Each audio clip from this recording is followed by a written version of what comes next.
Good morning mga kabayan. Isang pinagpalang araw na naman sa ating lahat.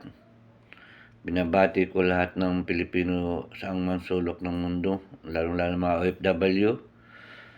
Namaste, namaskar, sabadikap, assalamualaikum, bonjour, buenos dias,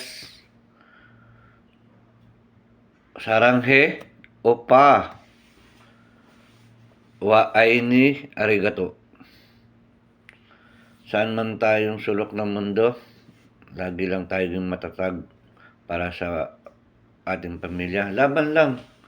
Anumang pagsubok. Ang mga OFW dapat talagang matibay. Yun nga pala, ako nag-ready na pumasok. Naghanda na ako ng aking mga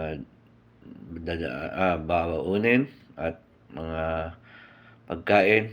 Ngayon, meron dito almusal na niluto ng kasamahan natin, mga kaibigan natin dito. At bumili tayo ng chichirya. Paminsan-minsan, may chichirya naman din tayo, guys. Lala, baka naman. Nga pala, binabati ko kayong lahat. Isang pinagpalang araw. Sana po supportahan nyo kami mga bago pa lang nagsisimula dito sa Reels. Congrats sa mga kaibigan natin dyan. Mabuhay tayong lahat. God bless.